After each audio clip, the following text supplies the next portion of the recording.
Welcome to the world of money. Bread, cash, dosh, dough, loot, lucre, mullah, the readies, the wherewithal. Call it what you like. Money can break us, or it can make us. In the past year, it's certainly broken more than a few of the biggest names on Wall Street and in the City of London. And while former masters of the universe crash and burn, the rest of us are left worrying if our savings would be safer in a mattress than in a bank. The great financial crisis that began in the summer of 2007 has most of us utterly baffled. How on earth could a little local difficulty with subprime mortgages in the United States unleash an economic tsunami big enough to obliterate some of Wall Street's most illustrious names, to force nationalizations of banks on both sides of the Atlantic, and to bring the entire world economy to the very brink of recession, if not downright depression? Shouldn't this series be called The Descent of Money? Well, I want to explain to you just how money rose to play such a terrifyingly dominant role in all our lives. What's more, I want to reveal financial history as the essential backstory behind all history. Banks financed the Renaissance, while the bond market decided wars.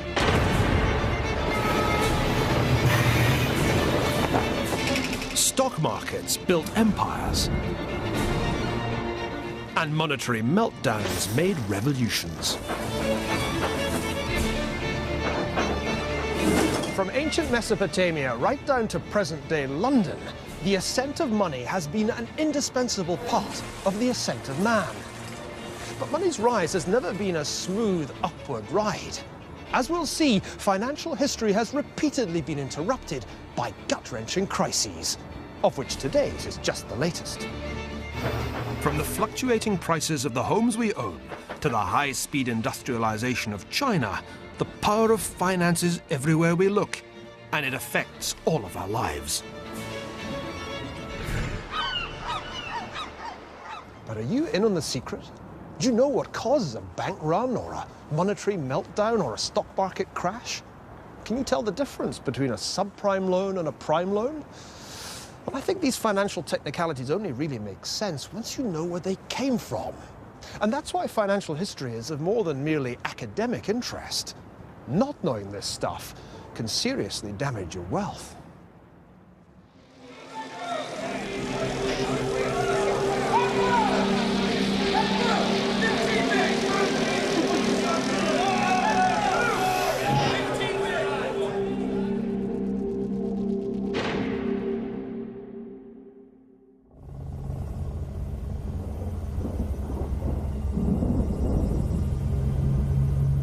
Crisis or no crisis, the amount of money sloshing around planet finance still boggles the mind. By one measure, the US stock of money is now $8.7 trillion, up 12% since last year. And some people are still pocketing a huge share of that cash. Last year, despite the onset of the biggest financial crisis since the Depression, his hedge fund paid George Soros a cool $2.4 billion. That's roughly 41,000 times more than the average American family earned. As they say on Wall Street, way to go.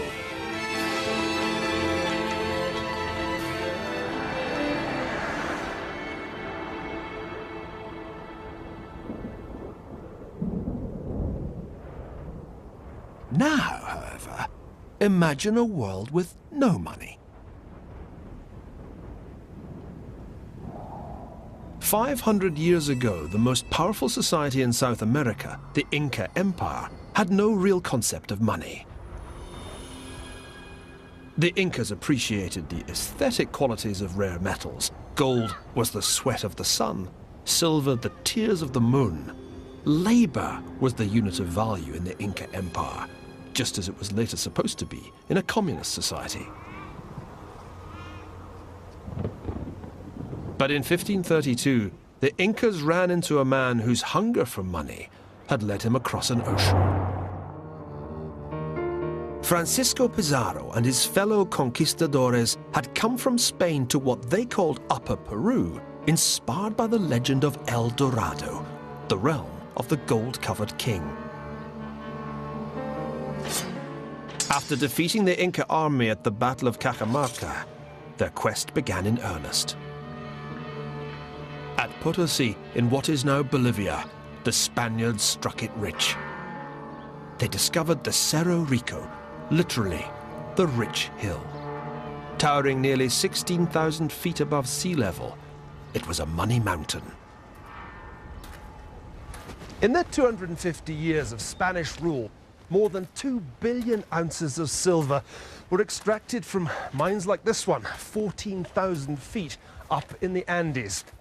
What the Incas couldn't grasp was why the Europeans had such an insatiable lust for gold and silver. They couldn't understand that to Pizarro and the conquistadores, silver was much more than just shiny metal. It could be made into money, a store of value, a unit of account, portable power.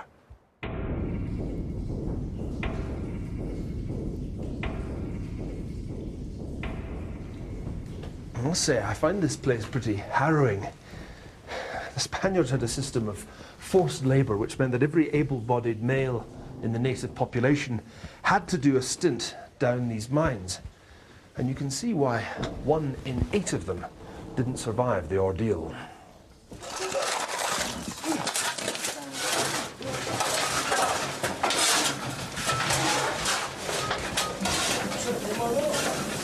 Today, 500 years later, conditions for miners in the Cerro Rico haven't improved much. But at least they get paid for the work they do. In those days, it was a way of making money that verged on genocide.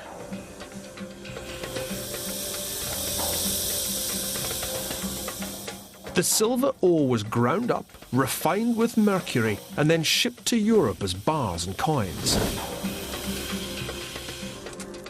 Empire, it seemed, had made the Spanish crown rich beyond the dreams of avarice.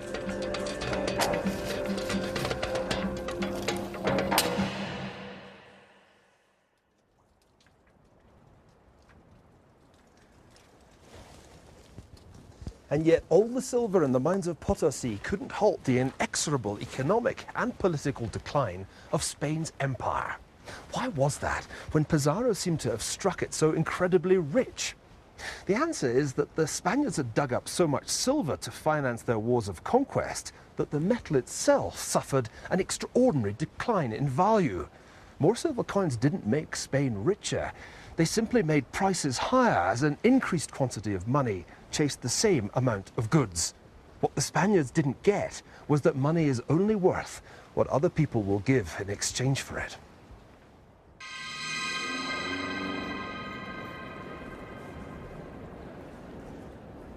And whether money takes the form of silver coins, seashells, bars of gold, or banknotes, that's been true from ancient times right down to the present day. Even lumps of clay can work better than silver coins if people have enough confidence in them.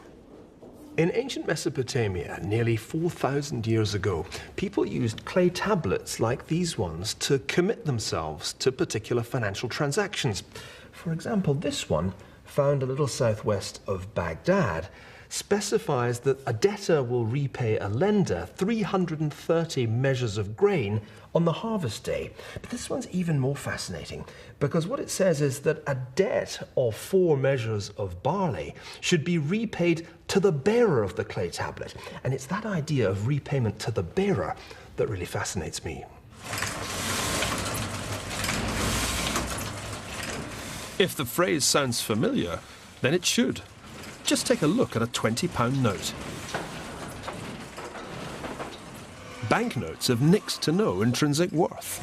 They're simply promises to pay, just like the clay tablets of ancient Babylon 4 millennia ago. On the back of the $10 bill, it says, "In God we trust." But it's not really God you're trusting in.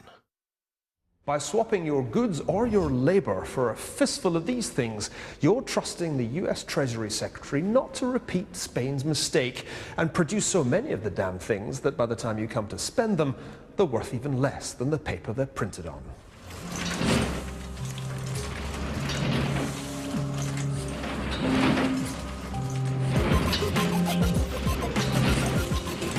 Today, we're quite happy with paper money. Even more amazingly, we're happy with money we can't even see. Millions of dollars pass through this woman's hands every day. Or rather, across her computer screen. She's a foreign exchange dealer whose business is literally buying and selling money. Each day, around $3 trillion changes hands in transactions like these around the world. And it's all built on trust. It has to be when you can't even touch the stuff.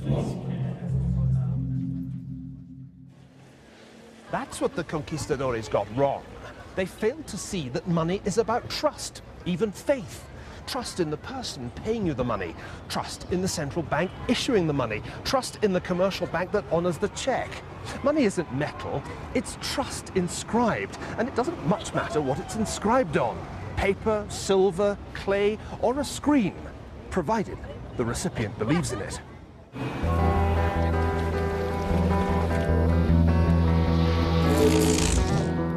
There was one huge possibility created by the emergence of money as a system of mutual trust. A possibility that would revolutionize world history.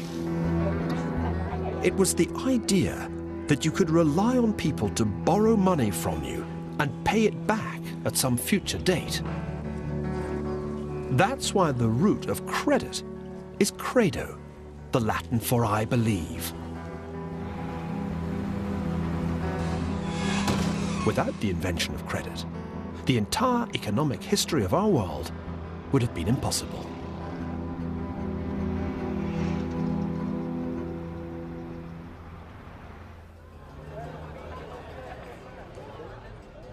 Because we take it for granted, we tend to underestimate the extent to which our entire civilization is based on the borrowing and lending of money. No, it doesn't literally make the world go round, but it does make vast quantities of people, goods and services go around the world, from Babylon to Bolivia. The puzzle is that the early moneylenders got so little thanks for their services. On the contrary, they were widely reviled as pariahs. Why was that?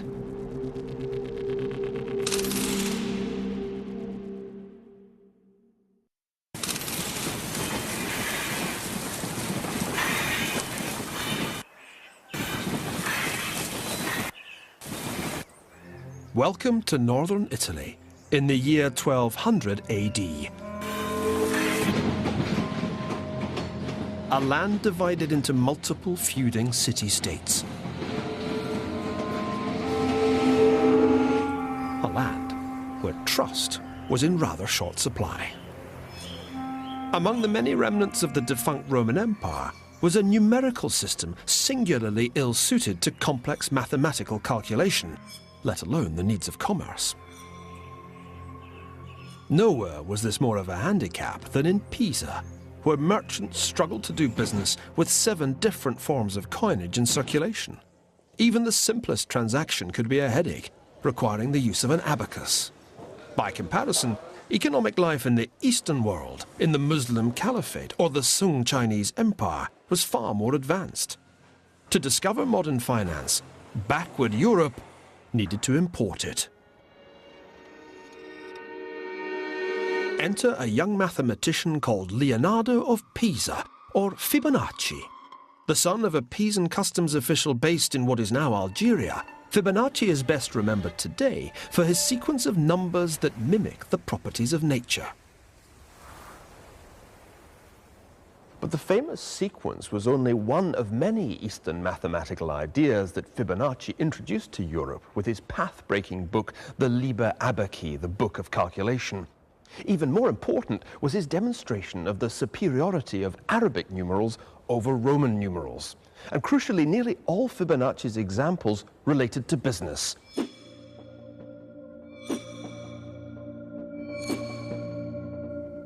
Since Roman times, Europeans had been struggling to do simple arithmetic with these.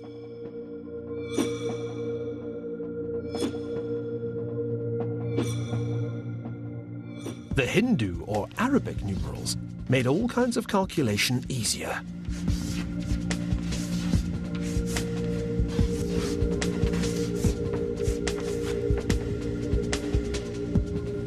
In particular, Fibonacci showed how the new methods of calculation could be applied to commercial bookkeeping, to currency conversions, and crucially, to the computation of interest. Just imagine trying to work out percentages in Roman numerals. Fibonacci's Liber Abaci made it child's play. This was to be the application of mathematics to making money.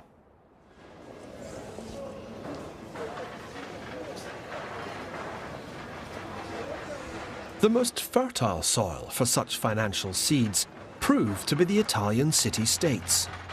Fibonacci's hometown of Pisa was one, but it was above all Venice, more exposed than any of the others to Oriental influences, that became the great money-lending laboratory.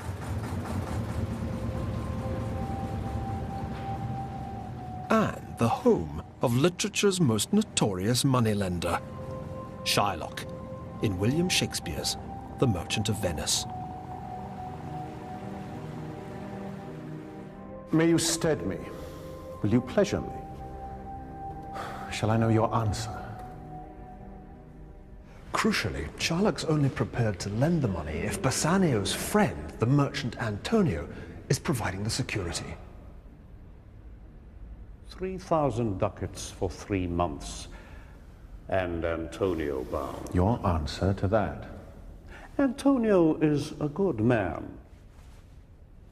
By good, Shylock doesn't mean virtuous. He means good for the money he's about to lend Bassanio. In other words, creditworthy. Have you heard any imputation to the contrary? Oh, no. My reason in saying that he is a good man is to have you understand me that he is sufficient. 3,000 ducats. I think I may take his bond.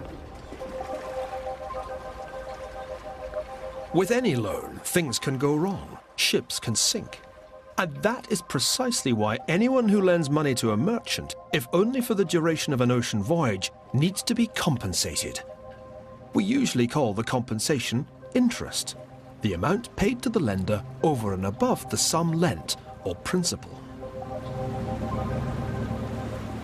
Overseas trade of the sort that Venice depended on couldn't operate without such transactions, and they remain the foundation of international trade to this day.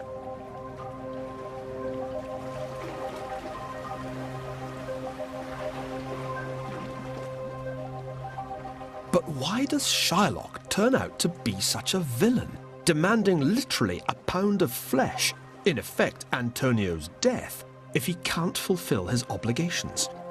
Why is Shakespeare's moneylender so heartless, the original of that blood-sucking financier who recurs time and again in Western literature?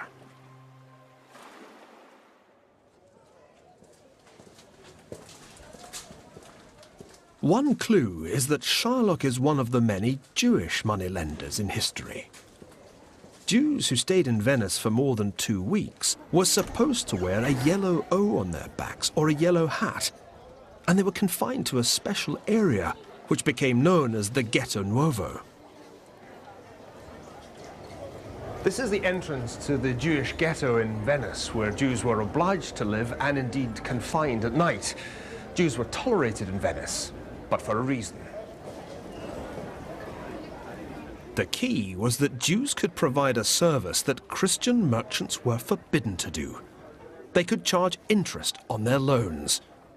Fibonacci might have figured out the mathematics of lending, but it took Shylock to do the deal. This is where the Venetian Jews used to do business. This building here was the old Banco Rosso. And it was outside here that they used to sit, behind their tables, their tavole, on their benches, their banchi, the root of the Italian word for banks. Now, there was a good reason why merchants came here to the Jewish ghetto to borrow money. For Christians, what the Jews were doing, lending money at interest, was a sin.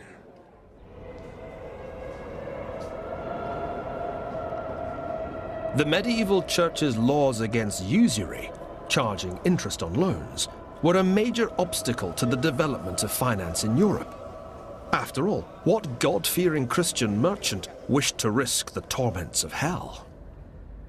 This astonishing vision of eternal damnation was painted by Giorgio Vasari and Federico Zuccari on the inside of the great dome of Florence's cathedral, the Duomo. Down below, there's another fresco by Domenico de Michelino of Florence's greatest poet, Dante Alighieri, holding his masterwork, the Divine Comedy. According to Dante, there was a special part of the seventh circle of hell that was exclusively set aside for usurers.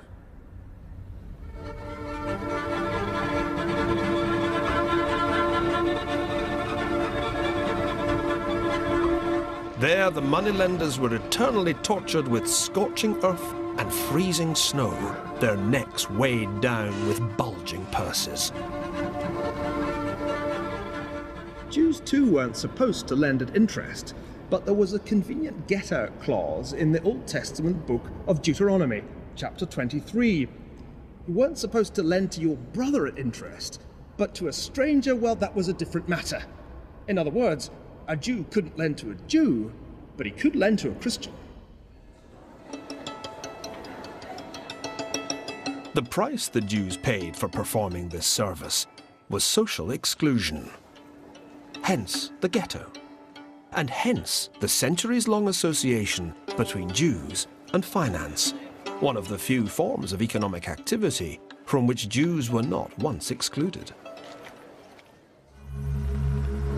In the end, of course, Shylock is thwarted, for although the court recognizes his right to a pound of flesh, the law also prohibits him from shedding Antonio's blood. And because he's a Jew, the law also requires the loss of his goods and life for so much as plotting the death of a Christian. He only escapes by submitting to baptism.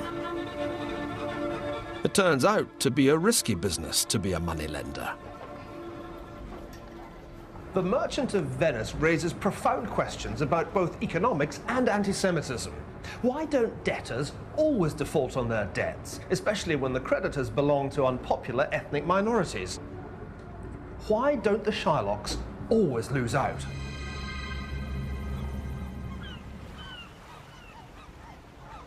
To get a better idea of how primitive money lending works, you don't need to travel back in time. There are plenty of modern-day Shylocks remarkably close to home. And they don't need to be Jewish to suffer a similar fate to Shylock.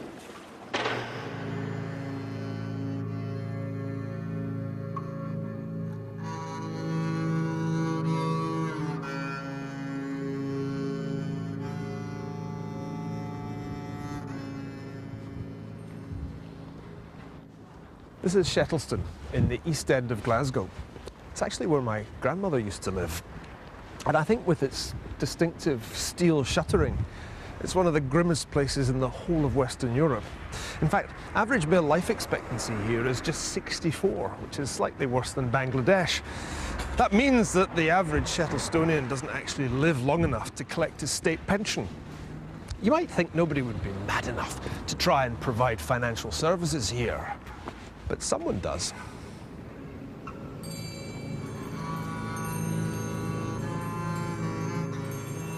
That someone is a loan shark. You give him your benefit card as security and he gives you a loan. On the day your benefit arrives, he gives you back the card and you go to the post office to get your money, repaying him the interest. It's a modern version of Shylock's business model. Usury is alive and well and living in Scotland. These are some pages from the loan book of a Glasgow loan shark, and it's kind of interesting to see how the business model works. You lend out maybe £10 to someone and you expect to be paid back £12.50 at the end of the week. Now that's 25% a week But if you work that out as an annual rate, it comes to 11 million%.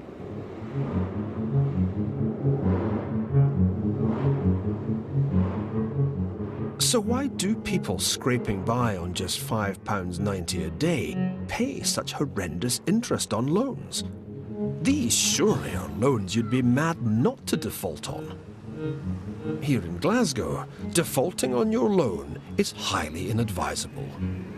You won't literally lose a pound of flesh, but grievous bodily harm isn't an unknown consequence of letting down the loan shark.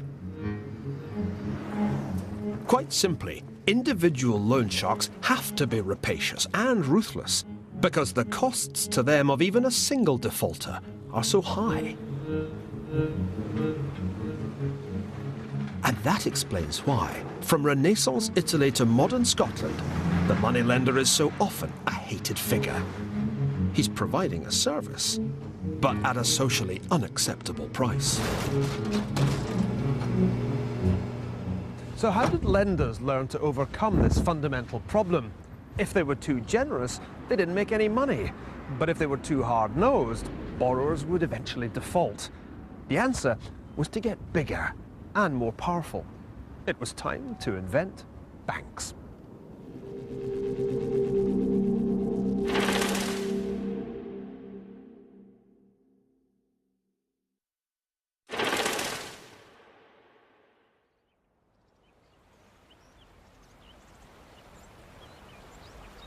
In 15th century Italy, the key financial service of providing credit moved out of the ghetto to become the legitimate preserve of banks. This transition was symbolized by the rise of one family, the Medici. With their ascent, credit came of age. Money lending ceased to be disreputable. It became glorious, and the foundation of a new kind of power. The dazzling legacy of the Medici family's power still surrounds you in Florence today. In the space of 400 years, 2 Medici became queens of France, 3 became pope. Appropriately, it was Machiavelli, the supreme theorist of power, who wrote their history. Perhaps no other family left such an imprint on an age as the Medici left on the Renaissance. You might even say that they paid for the Renaissance, their patronage running the gamut of genius from Michelangelo to Galileo.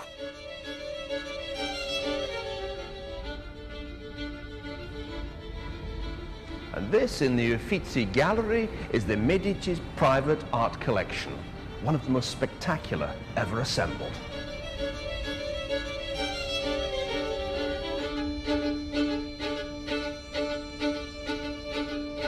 What the millions of tourists who flock here generally forget to ask is how the Medici paid for all this. The simple answer is that they were foreign exchange dealers, members of the Arte di Cambio, the money changers guild, who made it big. They were known as banchieri or tavolieri because, like the Jews of Venice, they literally did their business sitting on benches behind tables. Indeed, the original Medici bank, or bench, was located right here in the Via dell'Arte della Lana, Woolgild Street.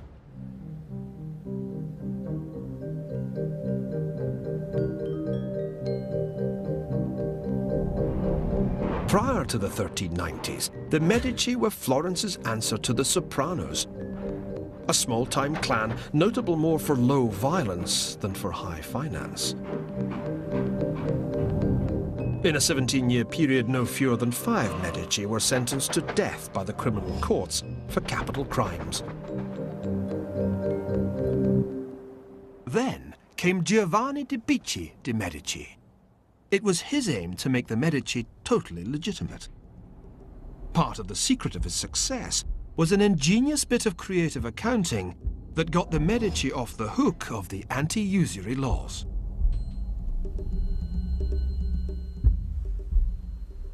These ledgers of the Medici Bank make it clear how important commercial bills for financing foreign trade were to the bank.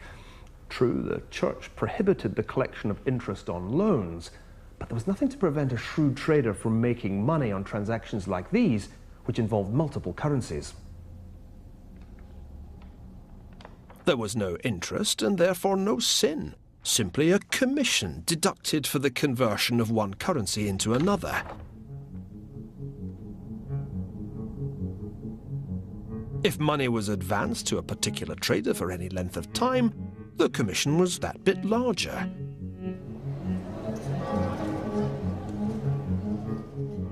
In the same way, depositors who put their money in the Medici Bank were given discrezione to compensate them for risking their money. This was credit, in other words, but with the interest payments discreetly concealed. Now, for the first time, money lending had evolved into banking.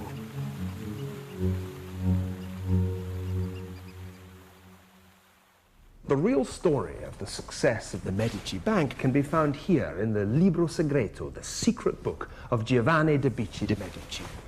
The key was not so much size as diversification. Earlier Italian banks had been monolithic and very vulnerable to default by a single bad borrower. But the Medici Bank was made up of multiple interlocking partnerships, each in some measure independent of the rest. It was this decentralization that was the key to their astonishing profits. Under Giovanni's guidance, the Medici banking network extended from Florence to Venice to Rome. The scale and diversity of the Medici's operations was the key to reducing the risks of money lending, and therefore also the costs to borrowers.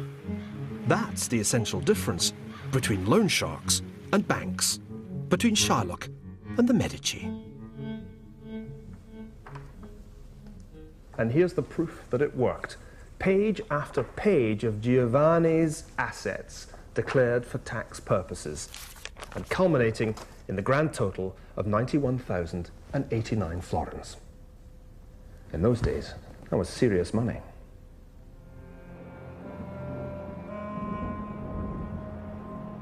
When Giovanni died in 1429, his last words were an exhortation to his heirs to maintain his standards of financial acumen. His funeral was attended by 26 men of the name Medici, all paying homage to the man who had made the business of banking respectable and profitable, as it had never been before. For his son Cosimo, the accumulation of wealth combined seamlessly with the accumulation of power. Within 20 years of his father's death, Cosimo de' Medici was the Florentine state. As the Pope himself put it, political questions are settled at his house. The man he chooses holds office. He it is who decides peace and war and controls the laws. He is king in everything but name.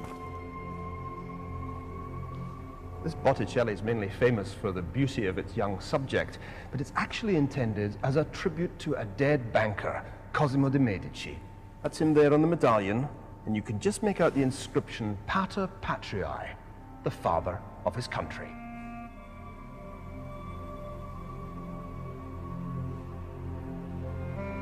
In 150 years, the Medici had transformed themselves from backstreet moneylenders to the most powerful financial force in Europe.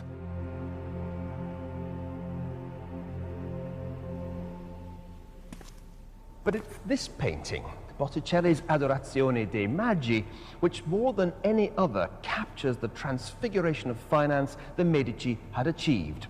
On close inspection, the three wise men are Cosimo de' Medici washing the feet of Christ, and his sons Piero and Giovanni. The young man on the left is Lorenzo. The painting had been commissioned by the head of the Bankers' Guild as a tribute to the family. Perhaps it should really have been called The Adoration of the Medici. Having once been damned, bankers were now close to divinity. Nothing could better illustrate the extraordinary ascent of money. For what the Medici had achieved was nothing less than the birth of modern banking. Others had tried before, but the Medici were the first bankers to hit the political big time. And they did it by learning one crucial lesson. In finance, small is seldom beautiful. By making their bank bigger and more diversified, the Medici had found a way of spreading their risks.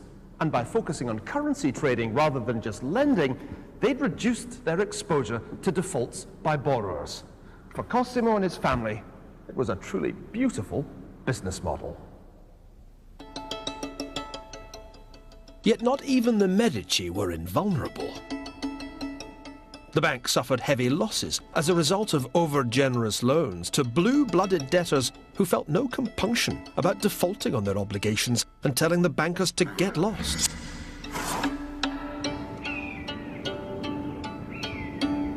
Bad debts, money owed by borrowers who go bust, are the perennial problem that any bank confronts.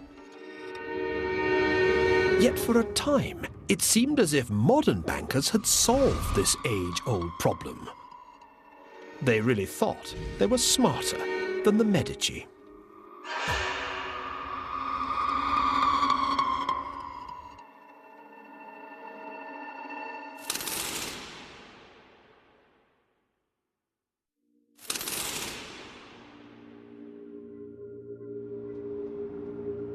Memphis, Tennessee is a long way from Florence, and the world economy has come a long way since the Renaissance.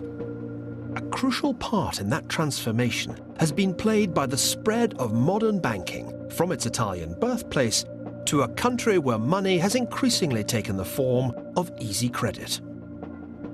The United States has been built on borrowed money.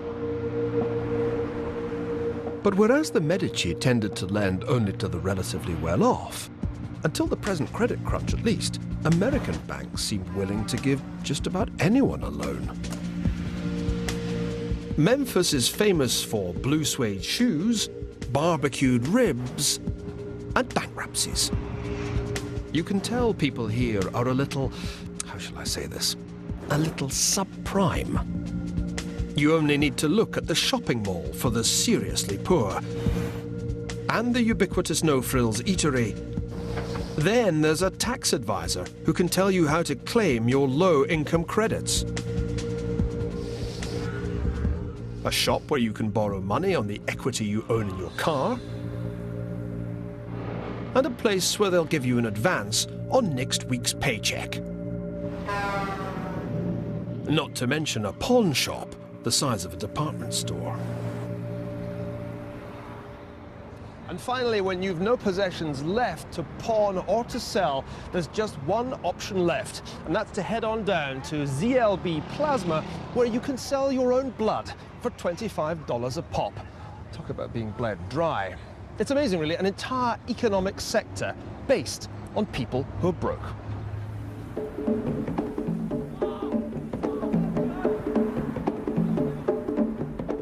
In some ways, it rather reminds me of the East End of Glasgow. Yet there's a world of difference between this world and the world where loan sharks extract their pounds of flesh from petty defaulters. Here in subprime America, defaulting on your debts is easy. Well, pretty easy.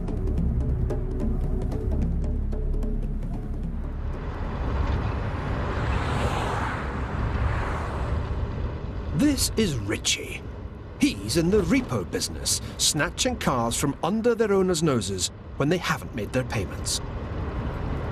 And he grabbed that bolt action and went, and I watched the rifle shell go into the barrel. And he lunged it towards me and hit me right here and almost knocked me down. He said, either you drop the truck or I'm dropping you. And I said, yes, sir. And I dropped the truck. You know, you make it sound so attractive. Maybe I should switch jobs. I tell you what, it's interesting.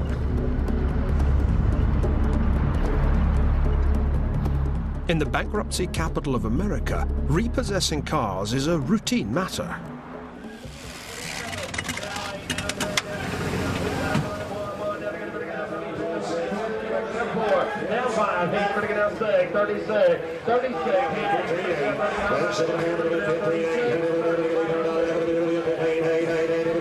$16,000 average book, gentlemen, with the ads on it now. It's got the ads, the wheels, the leather, the top gun. Each week, United Auto Recoveries sells 500 repossessed cars. The cars are auctioned off to the trade, ending up in the same car lots to be sold to much the same people, and when they can't keep up with their monthly payments, repoed and recycled once again. Technically, the Memphis repo men are simply doing what debt collectors do the world over. The difference, apart from the sheer mind-boggling scale of the thing, is the relative ease with which the bad debts are wound up and the collateral is sold off. For the debtors, there's virtually no social stigma, and nobody seems to be getting hurt. The big mystery is why the world's most successful capitalist economy is based on a foundation of more or less painless economic failure.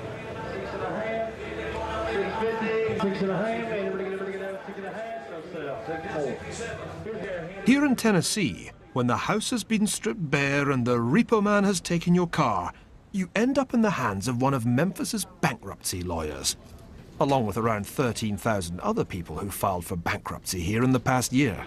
Because that's what's one thing that's making your payments up so high. Every week, bankrupts gather here with their lawyers to hammer out deals with their creditors. There's even a fast-track lane.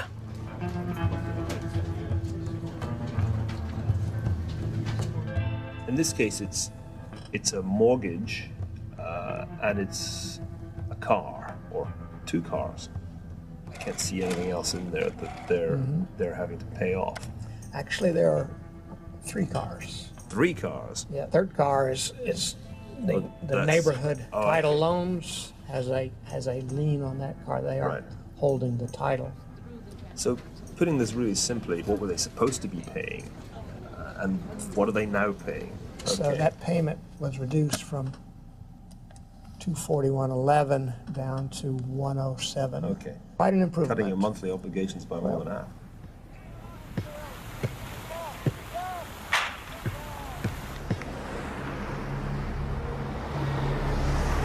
From 1996 to 2006, there were between 1 and 2 million bankruptcy cases a year in the United States, nearly all of them involving individuals who elected to go bust rather than meet their obligations. In medieval Italy, or in the Glasgow of my youth for that matter, bankruptcy was seen as a disaster. But not here. In fact, this ability to walk away unscathed from unsustainable debt and start all over again has been a defining characteristic of American capitalism. There were no debtors' prisons here in the early 1800s, at a time when English debtors could languish in jail for years. Since 1898, every American has been entitled to file for Chapter 7, liquidation, or Chapter 13, voluntary personal reorganization. For rich and poor alike, bankruptcy has become as much of an inalienable right as life, liberty, and the pursuit of happiness. The theory is that American law exists to encourage entrepreneurship, to facilitate the creation of new businesses. And that means giving people a break when things don't work out the first time, or even the second time. The born risk-takers don't get wiped out as they learn through trial and error how to make that first million. Because today's bankrupt might be tomorrow's billionaire. It's a theory that seems to work. Many of America's greatest successes failed in their early endeavors, including the author Mark Twain, the comedian Buster Keaton, and none other than the great industrialist Henry Ford himself. All of these men eventually flourished, not least because they were given a chance to try, fail, and start over.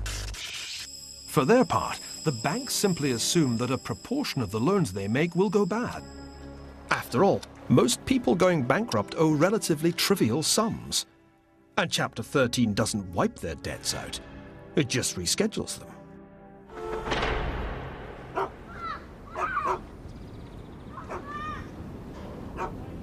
So it's a mistake to think, as Shakespeare's Antonio did, of moneylenders as mere leeches sucking the life's blood out of unfortunate debtors.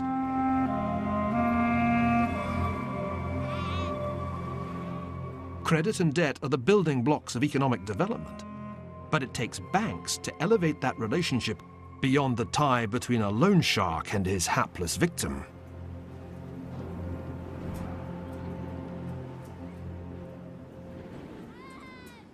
It's only when borrowers like the ones on this Glasgow housing estate have access to efficient credit markets that they can escape the clutches of the Shylocks and the loan sharks. It's only when savers can put their money in dependable banks that it can be channeled from the idle to the industrious. But wait, I hear you ask. If banks are the answer, how could so many have collapsed so spectacularly in the past year, throwing the financial world into turmoil? To understand why bad debts in places like Memphis could cause such chaos, you need to understand how the relationship between banks and borrowers broke down as loans came to be securitized and sold on to unwary investors.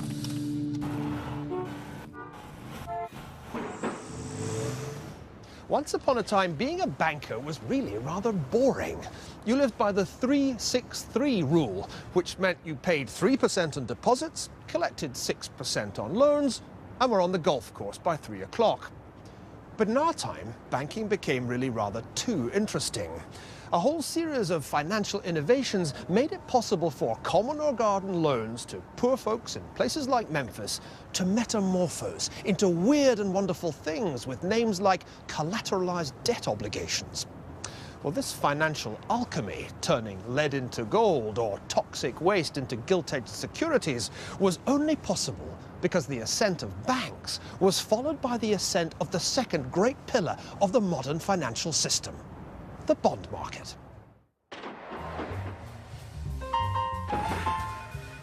And for an explanation of how that came about, we'll turn to Mr. Bond himself.